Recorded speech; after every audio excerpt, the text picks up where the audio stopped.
Hi everyone, it's Steve. Hope you're keeping well in these difficult times. I wanted to make you aware of some research I came aware of earlier on this week. I'm going to show you a couple of articles that are out there that have been written over the last sort of 6 years and some studies that have gone into place which are looking at why it's important for self-defence training to go in place, especially within women as well. Hopefully you might find useful.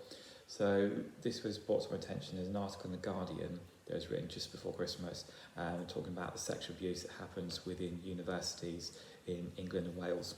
And a lot of it is being overlooked and not actually being taken seriously enough by universities, which is quite a concern.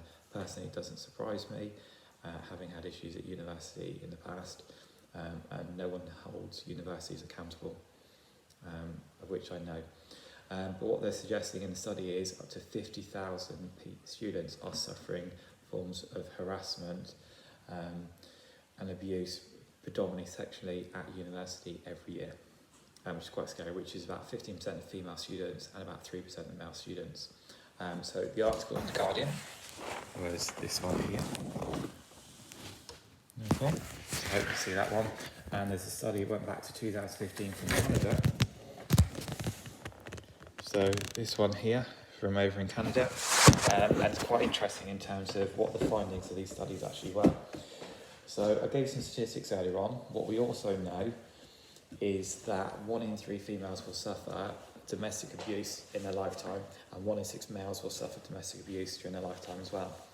But yeah, everyone always thinks about the idea of doing martial arts self-defence training. It isn't necessarily a great idea, and nothing they'll do, because they always think they will never be the one who actually is on the receiving end of these things. But when we look at it, they suggest 1 in 4 of us will suffer some form of violent attack within our lifetime. So, but people will say it will never be me. But if you think about it, what are the odds of us winning a lottery?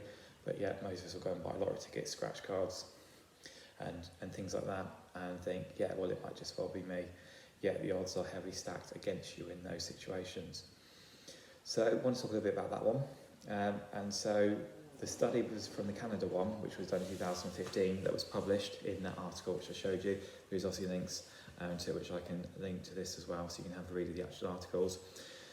Did a study over 3 universities with over 900 students, and they actually found those who engaged in a 12-hour programme of self-defence, so improving awareness of situations, how to verbally deal with situations, but also physical skills, and building confidence and encouraging people to actually respond and how to act if they become in that situation where potentially they are running the risk of suffering a form of severe sexual assault.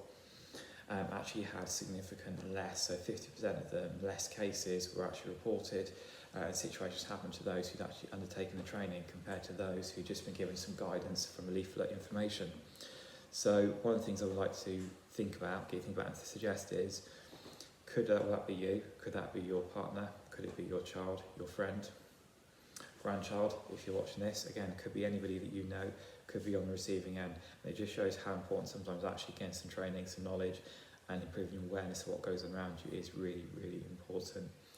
So we do have some things that can help you here. So we do run some self-defence courses, and we run half-day and full-day courses, including up to level 2 qualifications and BTECs in self-defence.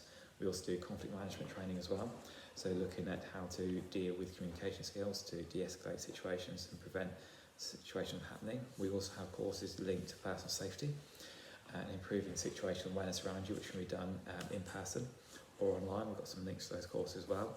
So if you'd like to have a bit more information or a bit of support around that, and look at ways you can actually reduce the likelihood of you suffering or somebody you know from actually unfortunately being on a situation where they suffer a situation like that, then please get in touch and let's see if we can help them. Thank you for watching.